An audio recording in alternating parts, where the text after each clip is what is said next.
Bonjour et bienvenue sur le podcast de l'école de l'astrologie. Je m'appelle Nathalie, je suis passionnée d'astrologie. J'ai réalisé plus de 1000 thèmes astro et écrit plusieurs livres sur le sujet. Donc si vous souhaitez en savoir davantage sur ce vaste domaine, vous êtes au bon endroit, que vous soyez débutant ou expérimenté. Au travers de ce podcast, vous aurez accès à mes analyses des nouvelles et pleines lunes, mais également à des sujets plus pointilleux sur la compréhension du thème astral, sur les signes ou encore sur les transits planétaires. L'école de l'astrologie, c'est aussi un compte Instagram que je vous invite à suivre. Si vous avez envie de poser des questions, de suggérer des sujets de podcast, chaque commentaire est le bienvenu. En attendant, je vous souhaite une belle écoute et je vous laisse découvrir le podcast de la semaine. Bonjour à tous, j'espère que vous allez bien. On se retrouve aujourd'hui pour parler de la nouvelle lune en Verseau. Mais avant, je vous fais un petit point sur le changement de nom du podcast. Alors, si vous me suivez sur Instagram, vous savez que j'ai plusieurs comptes. J'ai le mien, Nathalie Ross 20, qui traite d'astrologie, mais sur lequel, durant ces derniers mois, malheureusement, je n'ai pas pu beaucoup poster, parce que j'étais prise par les formations, par le lancement de l'école de l'astrologie, justement, et par des travaux d'écriture et tout ce qui est à côté. J'ai mon compte La Lune du Jour, alors c'est la-8 Lune du Jour, dans lequel vous trouvez quotidiennement un éphéméride lunaire.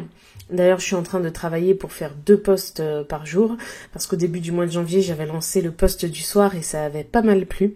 Donc ça devrait reprendre prochainement.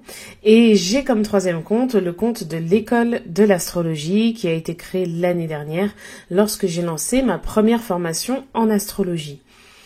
Pour vous la faire courte, si je puis dire, puisque ici, ça va rester vraiment un podcast où on parlera uniquement d'astrologie, donc ça ne va rien changer pour vous, il n'y a que le nom du podcast qui change, et tous les autres sujets que je peux traiter, je les traiterai sur un podcast que je vais créer et qui devrait sortir normalement d'ici 10 jours.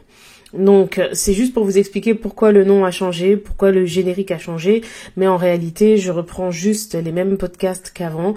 J'espère pouvoir reprendre les vidéos YouTube en podcast aussi pour les horoscopes, mais en tout cas là ça va être un podcast comme l'année dernière, j'ai vu que le dernier que j'avais fait, c'était quand même le 23 octobre, donc ça date un petit peu. Mais l'idée, c'est vraiment de parler uniquement d'astrologie. J'espère que je pourrai aussi inviter des intervenants, pourquoi pas d'autres astrologues, faire des mini-analyses en podcast, etc. Parce que il y a la compréhension des transits, mais il y a aussi les petits tips, les petits tutos qu'on peut aimer avoir pour mieux comprendre son thème ou ceux que l'on cherche à analyser si vous êtes en phase d'apprentissage ou si tout simplement vous êtes curieux ou curieuse d'apprendre l'astrologie.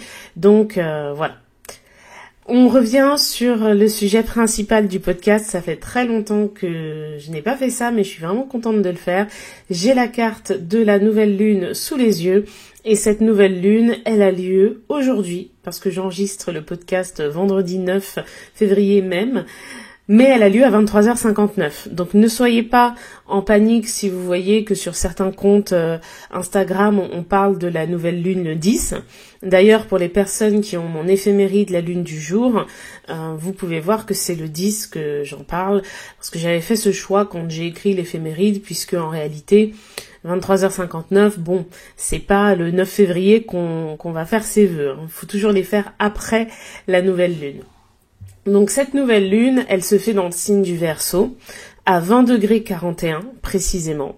Donc une nouvelle lune, je rappelle que c'est une conjonction du soleil et de la lune dans le signe du Verseau, et on n'oublie pas que à ce moment-là, on a aussi Pluton, bien évidemment, puisque Pluton est entré en Verseau le 20 janvier dernier, et on a aussi Mercure qui a pas mal avancé, même si on ne peut pas parler de conjonction.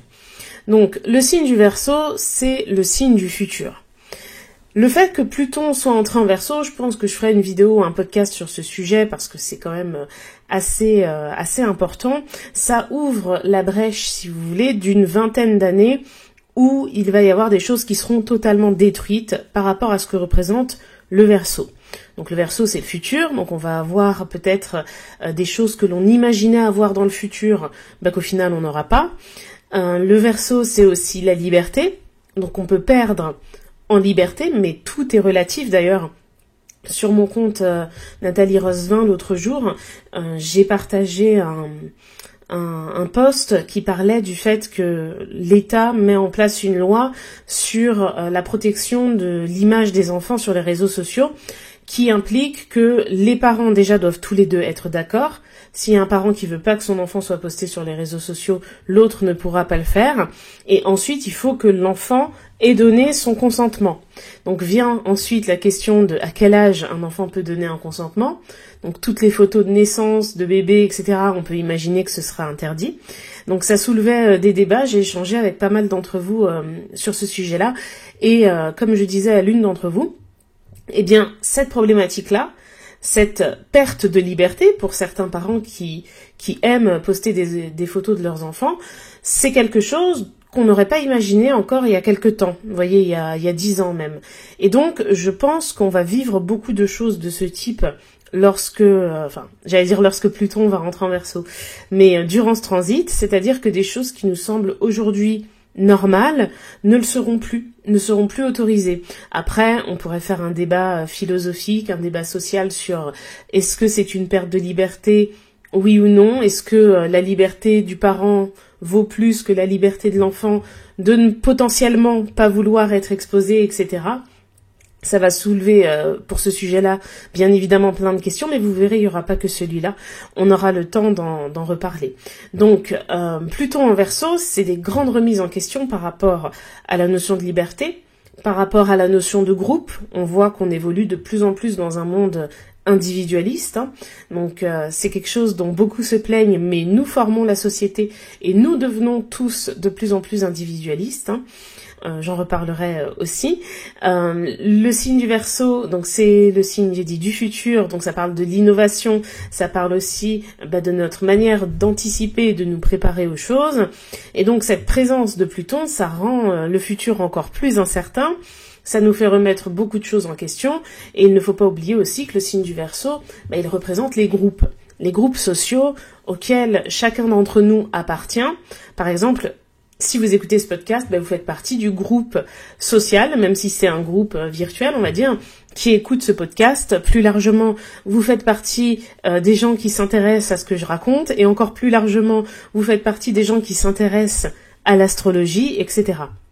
Donc on appartient tous à des groupes qui chacun ont différentes échelles, et la présence de Pluton en Verseau confirme le fait qu'il va y avoir un impact fort de ces groupes, soit par leur construction, soit par leur dissolution. Parce que Pluton, c'est la destruction pour la régénération. Donc je vais pas m'attarder plus longtemps sur ce sujet parce que on pourrait vraiment faire un podcast uniquement sur ça et regarder les périodes, parce que 20 ans dans un signe, c'est quand même long. On a Uranus qui change de signe tous les 7 ans, donc il fera 3 passages dans 3 signes différents pendant que Pluton sera en Verseau. Donc ça aussi, c'est très intéressant à analyser. Mais n'hésitez pas à laisser un commentaire, hein, surtout sur YouTube, c'est assez pratique pour les commentaires, hein, si vous voulez que l'on aborde certains sujets. Gardez à l'esprit que ce podcast, qui s'appelle maintenant l'école de l'astrologie, est vraiment fait pour comprendre l'astrologie. Donc autant je vais partager mes interprétations, mais autant faire des tutos de compréhension, c'est quelque chose que j'aspire à faire également. Bref, donc tout ça pour dire que on a Pluton et Mercure qui sont en Verseau au moment de cette nouvelle lune, qui sont tous les deux conjoints d'ailleurs, hein, même s'il y a 7 degrés d'orbe. Alors pour les personnes qui ne savent pas, quand on dit 7 degrés d'orbe, ça veut dire que il y a 7 degrés d'écart entre les deux astres. Moi je considère que c'est quand même conjoint. Sachant que Mercure est à 7 degrés 26 du Verseau au moment de la nouvelle lune et que Pluton sera à 0 degré 38. Donc, ça apporte quand même une remise en question par rapport peut-être à certains apprentissages, puisque Mercure représente les apprentissages, par rapport à certaines choses que l'on a dites. On peut avoir beaucoup de personnes qui peuvent exprimer aujourd'hui, demain, des regrets par rapport à des choses qu'elles ont véhiculées, qu'elles ont dites. Donc, il y a quelque chose qui accompagne vraiment la notion de pardon, je trouve, pendant cette nouvelle lune. On est sur de l'introspection, de toute façon, dès qu'on est à la nouvelle lune. Et le soleil conjoint à la lune, eux, sont en dissonance avec un autre astre. Et c'est une dissonance presque parfaite, parce que la nouvelle lune a lieu à 20 degrés du signe du Verseau et Uranus est à 19 degrés du signe du Taureau. Donc Uranus en Taureau, déjà c'est quelque chose qui est perturbant, puisque le Taureau c'est le signe le plus fixe du zodiaque, et Uranus c'est une planète qui amène beaucoup de changements, beaucoup d'imprévus, qui fait vivre la vie d'une manière totalement aléatoire. Donc c'est pas un environnement à l'aise pour Uranus et c'est pas confortable pour le Taureau d'avoir ce visiteur. Donc on est déjà dans quelque chose qui est difficilement vivable, si je puis dire, qui peut mettre beaucoup de doutes, qui peut faire beaucoup stresser par rapport au futur, par rapport aux habitudes, parce que ça implique cette nouvelle lune, elle nous invite vraiment à lâcher quelque chose par rapport aux habitudes que l'on a, à aller vers un changement. Et Uranus, il représente le signe du Verseau. Donc là, on a une nouvelle lune en Verseau qui est en dissonance avec l'astre qui représente le Verseau. Donc, ça peut quand même laisser sous-entendre qu'il y a quelque chose à aller chercher, si je puis dire, dans l'énergie du Taureau. Et l'énergie du Taureau par rapport au Verseau, elle représente la stabilité. N'oubliez pas que l'astre de l'expansion, c'est Jupiter. Et que l'astre de l'action, c'est Mars. Donc, quand vous avez une nouvelle lune ou quand vous avez, je sais pas moi, une journée, vous avez un événement, c'est toujours intéressant de regarder la relation entre ces deux astres, parce que ça parle vraiment de la manière dont on va agir. Alors bien sûr, combiné au soleil. Pourquoi ? Parce que Jupiter, Mars et le soleil représentent, allez, je laisse un blanc pour les personnes qui savent, mais représentent tous les trois des signes de feu. Et le feu, en astrologie, c'est l'action. Le soleil va représenter le lion, qui reste quand même le signe le plus lent, enfin le signe de feu le plus lent, on va dire. Jupiter, ça va être le Sagittaire, et Mars, ça va être le Bélier. Donc c'est quand même assez intéressant de regarder la relation entre les deux.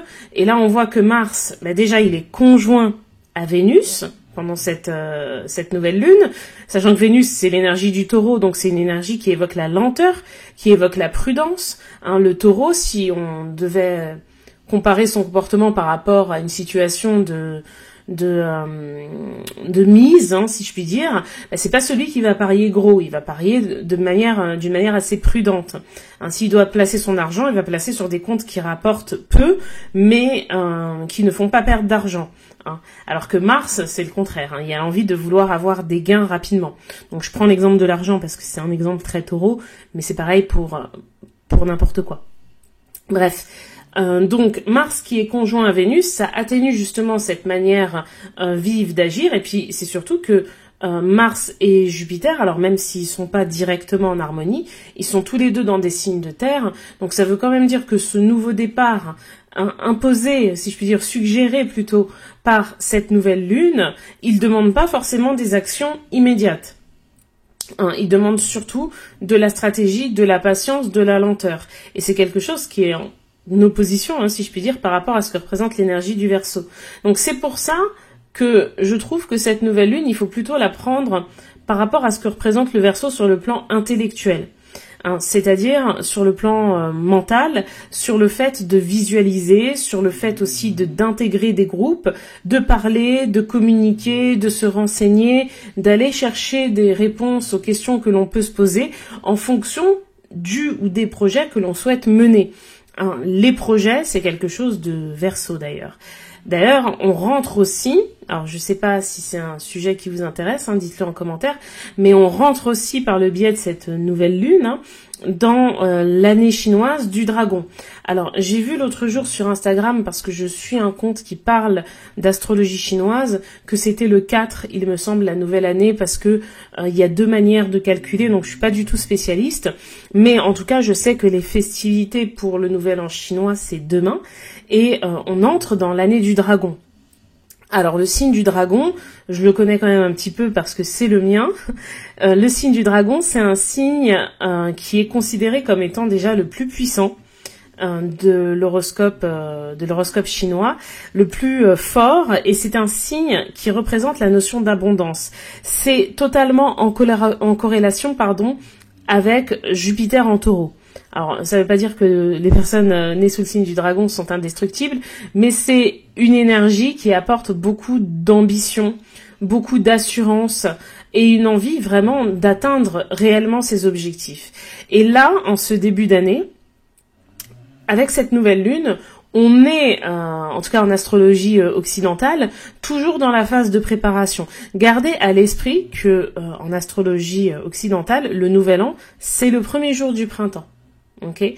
Et le premier jour du printemps, c'est quand le soleil entre en bélier, donc c'est tous les 20 ou 21 mars cette année. D'ailleurs, je vous prépare du contenu assez sympa aussi sur le plan astronomique par rapport à tout ça, parce que je trouve que c'est très intéressant. Et donc, la période Verseau et la période Poisson sont des périodes qui préparent en fait déjà à l'action concrète représentée par le Bélier.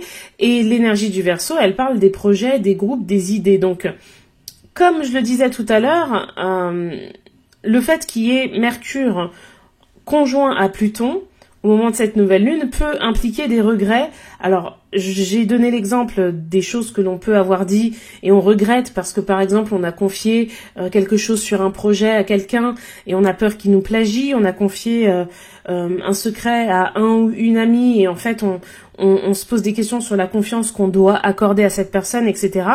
Il peut y avoir plein de sujets comme ça et n'oubliez pas que Mercure, en étant au début du signe du Verseau, il est en dissonance avec Jupiter. Donc, c'est vraiment la lenteur, même en termes de communication, qui est à l'honneur, je trouve, au moment de cette nouvelle lune. Donc, ça veut pas dire qu'il faut rien dire, mais ça veut dire qu'il faut faire attention à notre manière de nous exprimer, parce que selon les mots qu'on va employer pour dire la même chose, ça peut ne pas du tout être pris de la même manière. Selon les projets que vous avez envie de voir se réaliser, alors toutes les personnes qui ont un projet concernant les réseaux sociaux où tout n'est que communication, ça peut impliquer le fait de revoir certains sujets ou au contraire de revenir sur des sujets qu'on avait laissés depuis longtemps. Et là, quand je vous dis ça, vous vous dites tiens, c'est marrant, Nathalie, elle a changé le nom de son podcast à ce moment-là. Même moi, je me suis fait la réflexion parce que ça, c'est quelque chose que j'étais censée faire en janvier. Et bref, j'en parlerai dans un autre podcast, mais j'ai mis un peu de temps à démarrer au cours de cette année 2024, on va dire. Et donc, cette nouvelle lune en Verseau, elle invite toujours à une forme de changement parce que ça, faut le garder à l'esprit aussi. Il y a eu une nouvelle lune en Verseau l'année dernière. Il y en aura une l'année prochaine. Et forcément, pour les 20 prochaines années, toutes les nouvelles lunes en Verseau, elles seront avec Pluton en Verseau. Alors, il y en aura des conjointes. On verra lesquelles au fur et à mesure du temps. Il y en aura qui seront pas conjointes comme c'est le cas ici, mais bon, l'énergie plutonienne sera toujours directement concernée. Donc, ça implique à la fois des remises en question, ici particulièrement je trouve des remises en question sociales, des remises en question reliées aux apprentissages. On peut être par exemple en train de défier une forme de croyance limitante qu'on a depuis longtemps. On peut aussi, pour certaines personnes, être face à une reconversion. L'idée d'avoir, je sais pas moi, peut-être commencer une formation, mais de vouloir bifurquer sur un autre sujet. Le plus important, c'est que tout ça se soit quand même réfléchi, parce qu'on a une manière d'agir. Mars, qui déjà est conjointe à Vénus, donc qui parle de confort. Il n'y a pas l'idée de se mettre dans une position complexe par ambition. Il y a l'idée de favoriser aussi, par conséquent, la santé mentale.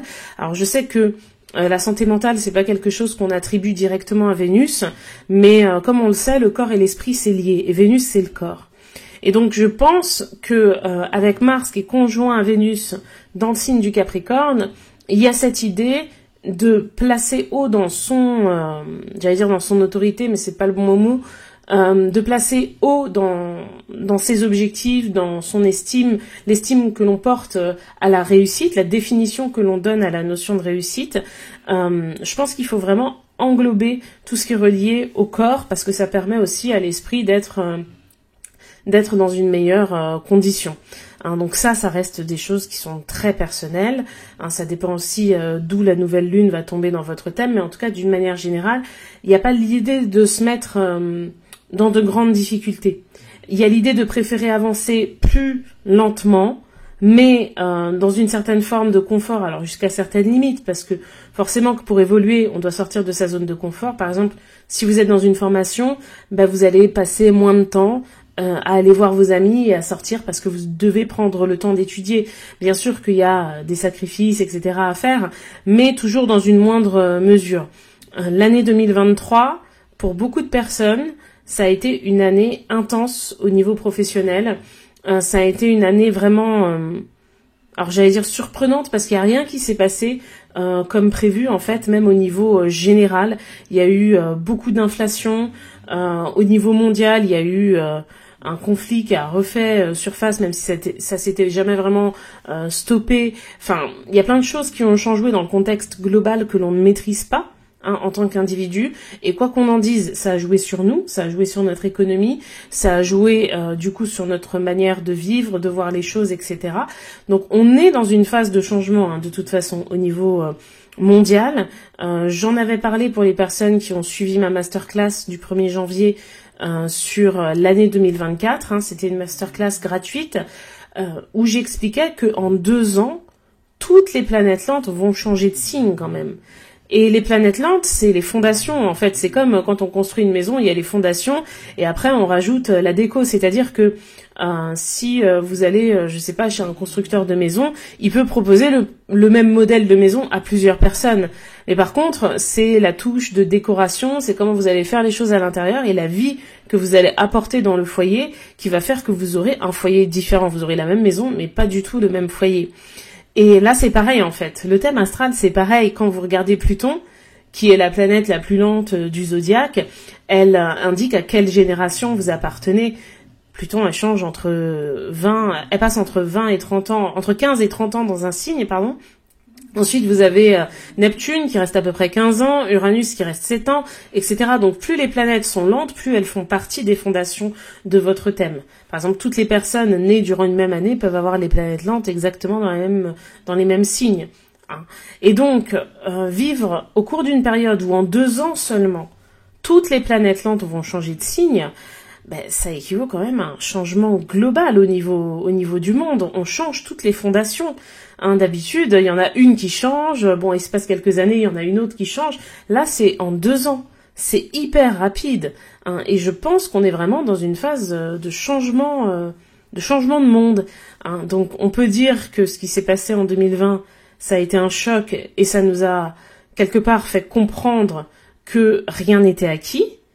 Et là, je pense qu'on va vraiment vers quelque chose d'inédit, parce que des conflits dans le monde, il y en a toujours eu, mais des conflits dans le monde avec toute la technologie qu'on a, et je pense notamment aux réseaux sociaux et à Internet qui ont un impact très fort dans tout ça, on n'a jamais eu. Donc voilà, donc c'est pour ça que cette nouvelle lune en Verseau, à titre personnel, elle invite à remettre certaines choses en question. Il y a des croyances que vous pouviez avoir il y a 5 mois qui n'existent plus, des projets que vous pouviez avoir il y a 5 mois que vous n'avez plus. Je donne l'exemple le plus courant, même si ça peut être plein d'autres choses, mais je pense aux personnes qui peuvent chercher à acheter un logement. Peut-être qu'il y a 6 mois, avec les taux, elles pouvaient, et que là, elles peuvent plus. Alors, soit elles achètent plus petit, soit elles achètent moins proche d'une grande ville, soit elles reportent leur projet. Mais vous voyez que ça crée un changement. Et là, vraiment, cette nouvelle lune en Verseau, sur le plan personnel, elle nous invite vraiment à stopper l'hémorragie, en fait, à ne pas persister dans quelque chose qui va nous épuiser, qui va nous causer du stress. Et pour ça, le seul moyen de pouvoir s'éviter ces choses-là, c'est d'être avant-gardiste, c'est d'avoir une vision. Et vous allez voir, d'une manière générale, les personnes qui n'arrivent pas à avoir de vision ou qui ne font pas en sorte de travailler pour avoir une vision, elles vont être de plus en plus perdues dans ce monde, parce qu'on est dans un monde qui va de plus en plus vite. C'est-à-dire que quand on fait quelque chose, il faut penser au coup d'après, et je dirais même qu'il faut penser aux 2 coups d'après. On est vraiment... Alors ça fait penser aux échecs, ce que je dis, mais le monde évolue à une vitesse où se renseigner sur l'instant, ça ne sera plus suffisant à un moment donné. Il va falloir anticiper les choses, parce que anticiper les choses, c'est admettre qu'on n'est pas dans un monde qui est sûr. Je dis pas qu'en 2018, le monde était plus sûr qu'aujourd'hui, et je pense que ce n'est absolument pas vrai. Parce que quand tous les matins il y a la bourse de Tokyo s'effondre, les autres pays se lèvent, c'est le bazar sur toute la Terre. Tous les jours, on peut se lever et apprendre qu'il y a un crash boursier. Tout ça, ça ne tient qu'à un fil, Vraiment. Il suffit que, par exemple, demain, Poutine, il se lève du mauvais pied et il décide de bombarder l'Allemagne, je dis n'importe quoi, ça change le monde. Et au-delà de l'impact humain, demain, il y a un volcan comme le Vésuve qui entre en éruption, ça change beaucoup de choses. Au niveau européen et donc au niveau mondial. Donc en fait, on est à l'abri de rien. Quand je dis ça, je dis pas du tout ça pour faire peur, hein. C'est juste que c'est quelque chose qui a toujours été. Et je pense que avant la période Covid, alors peut-être que c'est parce que on fait aussi partie, pour la plupart des personnes qui vont écouter ce podcast, on fait partie de privilégiés sur la Terre qui n'ont jamais connu la guerre, donc qui n'ont jamais connu la réelle instabilité au sein d'un pays. Et ce qui s'est passé avec le Covid, ça nous a montré que tout pouvait basculer du jour au lendemain. Et il y a des gens qui ont vu leur vie complètement basculer. Je pense aux personnes qui ont ouvert un restaurant, par exemple, en février 2020. Qui en plus n'ont pas pu bénéficier des aides, aux personnes qui avaient une affaire qui démarrait mais c'était pas le feu, le Covid ça les a plombés, etc.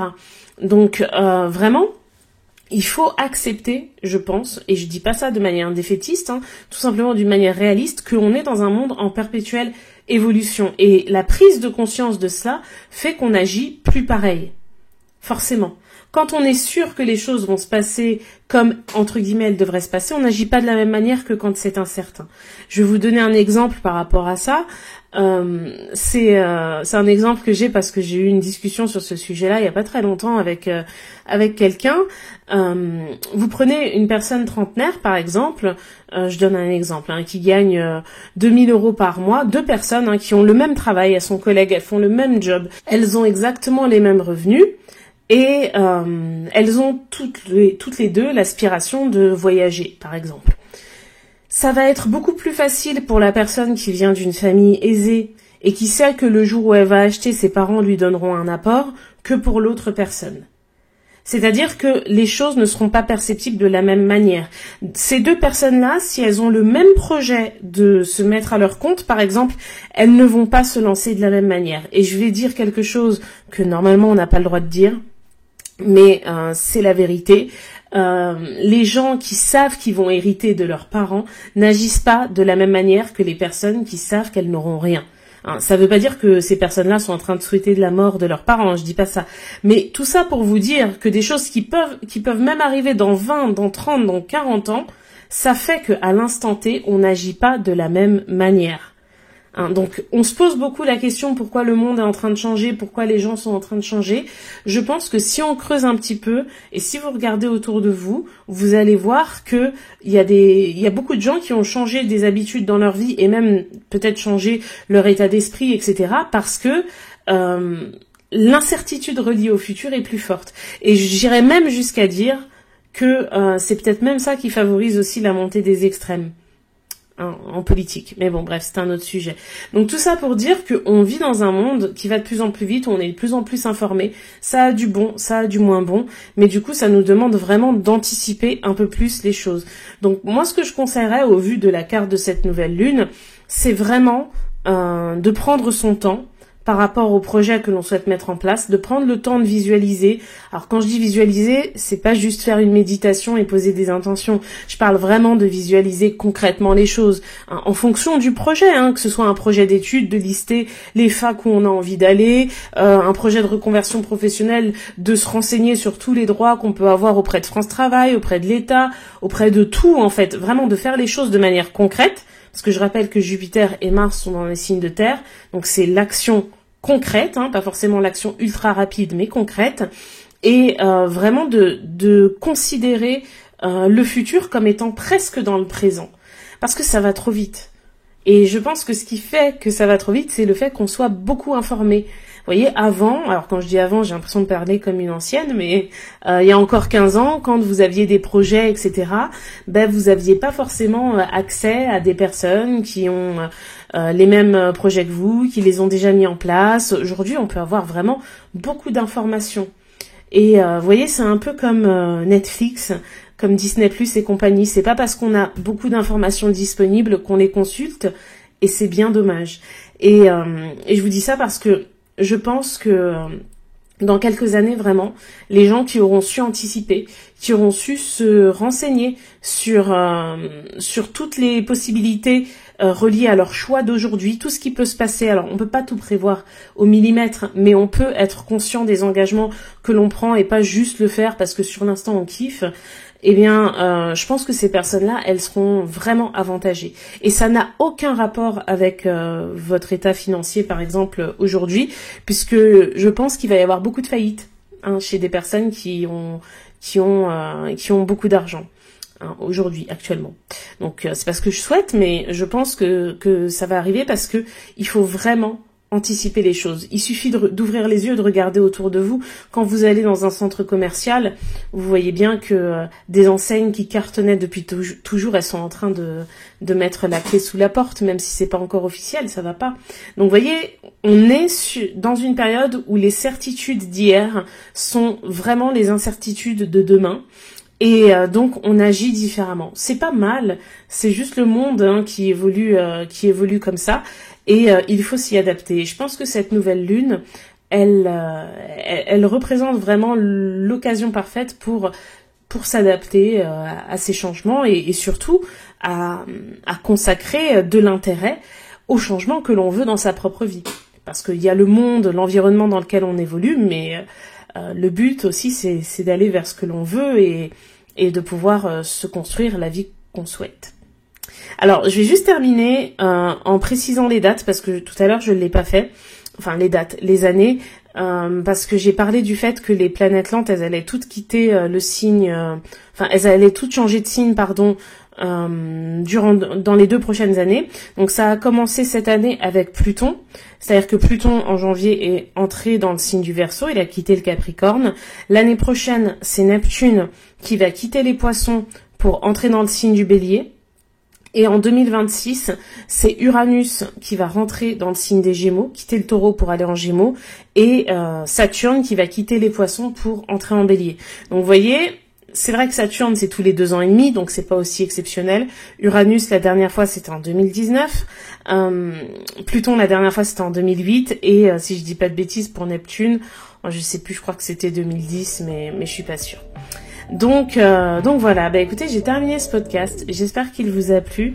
N'hésitez pas à partager vos impressions, à poser vos questions sur les commentaires sur YouTube ou sur Instagram. Et je vous souhaite une excellente nouvelle lune en Verseau et je vous dis à très vite. Au revoir.